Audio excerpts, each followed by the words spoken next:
ආයිබෝවන් කියලා පිළිගන්නවා SL Night Power YouTube channel එකේ තවත් අලුත්ම වීඩියෝ එකකට ඔයාලා හැමෝම අද අපි කතා කරන්නේ අපි හැමෝම වගේ දන්න අපි හැමෝගෙම වගේ ප්‍රධානම messenger app එක වෙලා තියෙන WhatsApp පිළිබඳව.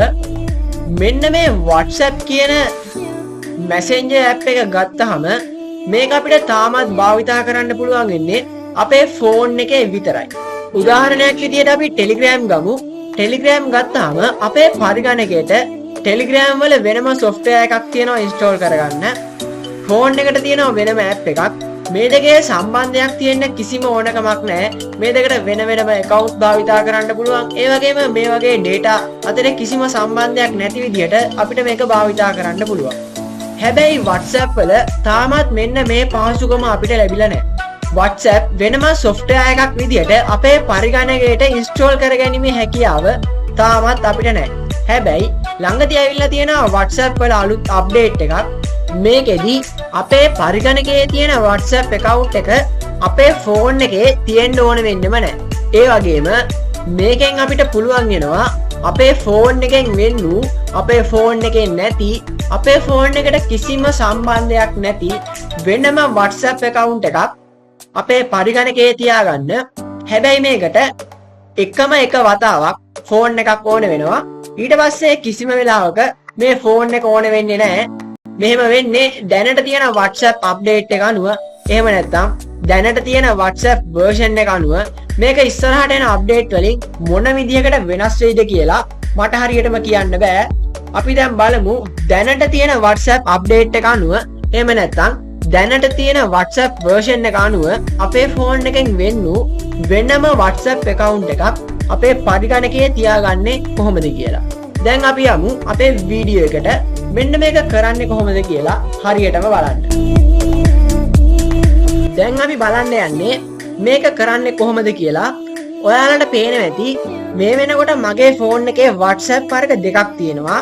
එකක් WhatsApp business එක, අනිත් එක normal WhatsApp එක.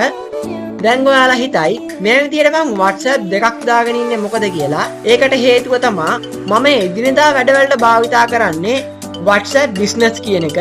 ඒ වගේම මගේ පරිගණකයට දාන account එක හදාගන්නේ මම normal WhatsApp වලින්. ඒ කියන්නේ මගේ දකුණු අත පැත්තේ තියෙන WhatsApp වලින්. මම මේකට මේ විදියට වෙනම app දෙකක් තෝරගත්තේ මම මගේ පරිගණකයට දාන WhatsApp account එක මගේ පරිගණකයට දාලා ඉවර වෙලා මෙන්න මේ app එකම මගේ phone එකෙන් අයින් කරන්න යන හින්දා. ඒ කියන්නේ මගේ පරිගණකයට දාන WhatsApp account එක සම්පූර්ණයෙන්ම මගේ phone එකෙන් අයින් කරන්න යන හින්දා ඔයාලා ඔයාලගේ එදිනෙදා භාවිතා කරන WhatsApp account එකම ඔයාලගේ පරිගණකයට දානවා නම් මේ විදියට app දෙකක් භාවිතා කරන්න ඕන වෙන්නේ නැහැ. ඔයාලා එදිනෙදා භාවිතා කරන WhatsApp account එකෙන්ම මේ දේවල් කරන්න පුළුවන්. මම මේ account එක ඒ කියන්නේ මම මගේ පරිගණකයට දාන අලුත්ම WhatsApp account එක මේ විදියට මගේ normal WhatsApp වලට setup කරගෙන තියෙන්නේ. ඔයාලත් මං කලින් කිව්වා වගේ මේකට වෙනම WhatsApp ඒ කියන්නේ අලුත් WhatsApp account එකක් දානවා නම් මේ විදියට app දෙකක් use කරන්න. එහෙම නැත්නම් ඔයාලගේ තියෙන WhatsApp account එකම දානවා නම් ඔයාලා එදිනෙදා භාවිතා කරන WhatsApp app එකෙන් මේක කරගන්න පුළුවන්. මුලින්ම ඔයාලා මේ WhatsApp එක update කරලා නැත්නම් ඔයාලගේ Play Store එකට ගිහිල්ලා මේ විදියට මෙන්න මේ WhatsApp කියන එක update කරගන්න ඕනේ. මම දැන් මේක මේ විදියට අප්ඩේට් කරගන්නවා. දැන් මම මගේ WhatsApp app එක අප්ඩේට් කරගෙන තියෙන්නේ. දැන් මම මගේ WhatsApp ඕපන් කරගන්නවා. මේ විදියට මේක ඕපන් කරගත්තාම දකුණු අත පැත්තේ උඩින්ම තිත් තුනක් තියෙනවා ඔයාලට පේනවා ඇති. ඔයාලා මෙන්න මේ තිත් තුන උඩ ටච් කරන්න. මේක උඩ ටච් කරාම මේ විදියට link device කියලා එකක් ඇවිල්ලා තියෙනවා ඔයාලට පේනවා ඇති. ඔයාලා මෙන්න මේ link device කියන එක උඩ ටච් කරන්න. එතකොට ඔයාලා එන්නේ මෙන්න මේ වගේ තැනකට. දැන් අපි ඊළඟට යන්න ඕනේ අපේ පරිගණකයට. අපේ පරිගණකයේ පොඩි වැඩ ටිකක් තියෙනවා කරන්න. ඒ ටික කරන්න අපි අපේ පරිගණකයට යමු දැන්. හරි. මේ විදිහට අපි දැන් අපේ පරිගණකයට ඇවිල්ලා ඉන්නේ. මුලින්ම අපි අපේ පරිගණකයට WhatsApp web කියන app එක එහෙම නැත්නම් WhatsApp web කියන web page එක දාගෙන ඉන්න ඕනේ. මම මේ දෙකෙන්ම ඔයාලට වැඩ කරන විදිය පෙන්නන්නම්. මුලින්ම අපි මේකට WhatsApp app එක දාගෙන ඉමු. ඔයාලගේ start bar එක click කරලා මේ විදිහට Microsoft Store එකට යන්න. ඊට පස්සේ මෙතන උඩින්ම තියෙනවා සර්ච් කරන්න තැනක්. ඔයාලා මෙන්න මෙතන WhatsApp කියලා සර්ච් කරන්න. එතකොට ඔයාලා එන්නේ මෙන්න මේ වගේ තැනකට. දැන් මෙතන තියෙනවා WhatsApp desktop කියන app එක. දැන් ඔයාලා මෙතන තියෙන මේ install කියන එක උඩ ක්ලික් කරන්න. එතකොට මේක ඔයාලගේ පරිගණකයට මේ විදිහට download වෙලා install වෙනවා අපිට බලා ගන්න පුළුවන්. මේ විදිහට download කරගන්න ඕනේ නැත්නම් ඔයාලට පුළුවන් ඔයාලගේ Chrome browser එක open කරගෙන WhatsApp web කියලා search කරන්න. එතකොට ඔයාලා මෙන්න මේ වගේ තැනකට දැන් ඔයාලා මෙතනින් මේ ටිකක් පල්ලෙහාට වෙන්න තියෙන WhatsApp web app කියන එක උඩ ක්ලික් කරන්න. එතකොට ඔයාලා මෙන්න මේ වගේ තැනකට මේක අපිට පුළුවන් අපි මීට කලින් වීඩියෝ එකේ කතා කරපු විදිහට මෙන්න මේක අපේ ඩෙස්ක්ටොප් එකට දාගන්න. මේ විදිහට මම මේක මගේ ඩෙස්ක්ටොප් එකට දාගන්නවා. දැන් ඔයාලට පේනවා ඇති WhatsApp කියලා මෙතන එකක් ඇවිල්ලා තියෙනවා. මේ දෙකේ වෙනස වෙන්නේ මේ කරා යන්නේ අපේ Chrome browser එකෙන්. මෙතන අපි මේ අපේ පරිගණකයට install කරගන්න app එකෙන් අපේ web browser වලට කිසිම සම්බන්ධයක් නැතුව මේක වෙන්නේ. privacy පැත්තෙන් බැලුවොත් මං හිතන්නේ ගොඩක්ම හොඳයි මෙන්න මේ app එක install කරගෙන මේක කරන එක. මේ දෙකෙන් කෝක තෝරගත්තත් දෙකෙන්ම වෙන්නේ එකම දේ තමයි. පුළුවන් තරම් ඔයාලා මේක කරනවා නම් මේ app එකම use කරන්න බලන්න. ඒක ඔයාලට ගොඩක් හොඳයි කියලා මං හිතනවා. මොකද Chrome browser එක හරහා යද්දී browser එකේ මොකක් හරි update එකක් ආවොත් ඔයාලගේ WhatsApp එක නැති වෙන්න පොඩි ඉඩකඩක් තියෙනවා. ඒකින්ද පුළුවන් තරම් ඔයාලා මේ WhatsApp desktop කියන app එකම use කරන්න බලන්න. දැන් මම මේ විදිහට මගේ පරිගණකයට WhatsApp desktop කියන app එක install කරගෙන තියෙන්නේ. දැන් අපි බලමු මෙන්න මේ app එක open කරගෙන ඊළඟට අපිට කරන්න තියෙන්නේ මොනවද කියලා. මම දැන් මේ විදිහට මෙතන open කියන එක උඩ click කරලා මේක open කරගන්නවා.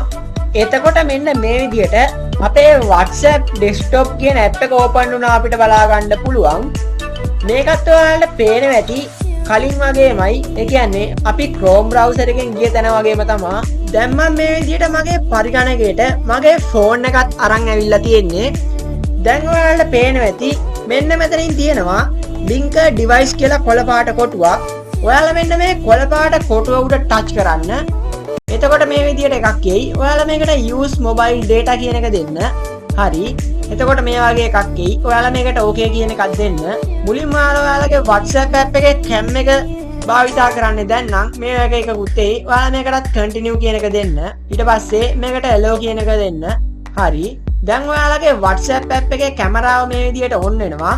ඊට පස්සේ ඔයාලා කරන්න ඕනේ ඔයාලගේ කැමරාවෙන් අපේ පරිගණකයේ තියෙන QR code එකට මේ විදිහට අල්ලන්න. එතකොට මේ විදිහට අපේ ෆෝන් එකේ තියෙන WhatsApp account එක අපේ පරිගණකයට එනවා බලා ගන්න පුළුවන්. link device කියන එක පල්ලෙහායින් අපේ account එකේ තියෙන device එකත් මෙතනින් පෙන්නනවා බලා ගන්න පුළුවන්. හරි. දැන් ඔයාලට පේනවා ඇති මේ විදිහට මම මගේ chat එකට යනවා. මගේ අනිත් WhatsApp account එකට යනවා. මම දැන් මේ විදිහට ෆෝන් එකෙන් ගිහිල්ලා මොනවා හරි මේකට send කරලා පෙන්නන්නම්.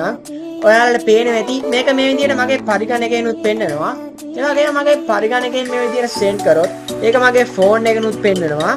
දැන් මං යන්නේ මගේ ෆෝන් එකේ තියෙන WhatsApp app එක. ඒ කියන්නේ මේ පරිගණකයට දාගත් account එකේ තියෙන WhatsApp app එක සම්පූර්ණයෙන්ම මගේ ෆෝන් එකෙන් uninstall කරලා දාන්න. මේ විදිහට මම මේක uninstall කරගන්නවා. දැන් ඔයාලට පේනවා ඇති මගේ ෆෝන් එකෙන් සම්පූර්ණයෙන්ම මේ app එක uninstall වුණා. ඒත් මගේ පරිගණකයෙන් මේ විදිහට message යනවා. දැන් මම මේක සම්පූර්ණයෙන්ම close කරලා ආයෙත් මගේ WhatsApp කියන app එක open කරගෙන බලන්න. ඔයාලා මේ විදිහට මේක search කරන්න. එතකොට මේ විදිහට මෙතන app කියලා එකක් පෙන්නයි. මොකද මේක දෙකක් තියෙනවානේ. අපි Chrome browser එකෙන් දාගත්ත එකයි WhatsApp app එකයි. මේ විදිහට මම WhatsApp app කියන එක මේ විදිහට open කරගන්නවා. අපි බලමු අපේ account එක නැති වෙලාද නැත්නම් තාමත් අපේ account එක හොඳින් තියෙනවද කියලා. දැන් ඔයාලට පේනවා ඇති මේ විදිහට තාමත් අපේ account එක ගොඩක්ම හොඳින් තියෙනවා. ඒ කියන්නේ අපේ පරිගණකයේ තියෙන account එක අපි phone එකෙන් සම්පූර්ණයෙන්ම අයින් කරපු WhatsApp account එක අපේ පරිගණකයේ මේ විදිහට තාමත් හොඳට වැඩ කරනවා. මම දැන් මගේ අනිත් account එකෙන් ඒ කියන්නේ මම මේ message දාන WhatsApp account එකෙන් මේකට message එකක් දාලා බලන්නම්. දැන් මම අතන type කරනවා කියලා උඩින් බලා ගන්න පුළුවන්. ඒ වගේම මම ඒව message එක මේ විදිහට මේකට එනවා. ඒ වගේම මෙතන මේ උඩම තියෙන රවුමින් අපිට status බලා ගන්න පුළුවන්. ඒ කියන්නේ කවුරු හරි දාන ස්ටේටස් අපිට මෙතනින් බලා ගන්න පුළුවන්. ඊට පස්සේ මෙතන මේ ධන කියන එක උඩින් අපිට අපේ contact වගේ දේවල් බලා ගන්න පුළුවන්. ඒ වගේම මෙතනින් ඔයාලට group එකක් හදන්න ඕන නම් මේ කරා ඔයාලට new group එකක් create කරගන්නත් පුළුවන්. ඊට පස්සේ මෙතන මේ තිත් තුන උඩ touch කරාම එතනක් තියෙනවා new group, start messages, settings. අපි settings වලට ගිහිල්ලා බලමු. මේකේ තියෙන්නේ අපේ phone එකේ තියෙන settings ටිකම තමයි. කලින් කිව්වා වගේම මේකේ පොඩි අවුලකට තියෙන්නේ අපිට මේකේ contact add කරගන්න බැරි එක විතරයි. දැන් ඔයාලට පේනවා ඇති ගොඩක්ම හොඳට අපේ phone එකෙන් මේ account එක සම්පූර්ණයෙන්ම අයින් කරත් අපේ පරිගණකයේ මේ විදියට මේ account එක ගොඩක් හොඳට වැඩ කරනවා. දැන් ඔයාලට තේරෙනවා ඇති අපේ phone එකෙන් වෙනම WhatsApp account එකක් අපේ පරිගණකයේ ලේසියෙන්ම තියාගන්නේ කොහොමද කියලා. මම මේක කරේ දැනට තියෙන WhatsApp version එක එහෙම නැත්නම් දැනට තියෙන WhatsApp update එක යටතේ. මේක ඉස්සරහ update වලින් වෙනස් වෙන්න පුළුවන්. ඒක වෙනස් වෙයිද නැද්ද කියන එක මට හරියටම කියන්න බෑ. මේ ක්‍රමයේදී තියෙන එකම අවුල තමයි අපිට අපේ පරිගණකයේ අපේ WhatsApp account එකේ එහෙම නැත්නම් අපිට අවශ්‍ය වෙන contact save කරගන්න බැරි එක. ඒක ගැනත් මං ඉස්සරහට වීඩියෝ එකක් අරන් එන්නම්. ඒක කරන්න පුළුවන් වුණොත් විතරයි ඒක අරන් එන්නේ. මං හිතනවා අද වීඩියෝ එක ඔයාලට ගොඩක් වැදගත් වෙයි කියලා. ඒ වගේම වීඩියෝ එක ගැන ඔයාලගේ අදහස් අනිවාර්යයෙන්ම කමෙන්ට් එකක් විදියට අපිට යොමු කරන්න. ඒ වගේම තාමත් ඔයාලා අපේ channel එක subscribe කරලා නැත්නම් මේ වගේ වටිනම අලුත්ම වීඩියෝ බලන්න ඔයාලා අපේ channel එක subscribe කරලා තියාගන්න. ඒ වගේම අපි වීඩියෝ එකක් දාපු ගමන් ඔයාලා ළඟටම ගෙන්න ගන්න. ඊට එහා තියෙන bell icon එකත් all දාලා තියාගන්න. ඒ වගේම channel එකේ about එකට ඔයාලට ගිහිල්ලා පුළුවන් අපේ Facebook සහ Instagram page follow කරන්නත්, Telegram සහ WhatsApp group සමග සම්බන්ධ වෙන්නත්, Telegram සහ WhatsApp ඔස්සේ මා සමග direct සම්බන්ධ වෙන්නත් ඔයාලට පුළුවන්. තවත් අලුත්ම වටිනම වීඩියෝ එකකින් අපි එනකම් මෙන්න මේ වීඩියෝ ටිකත් ඔයාලා බලලා නැත්නම් මේ වීඩියෝ ටිකත් ඔයාලා බලන්න.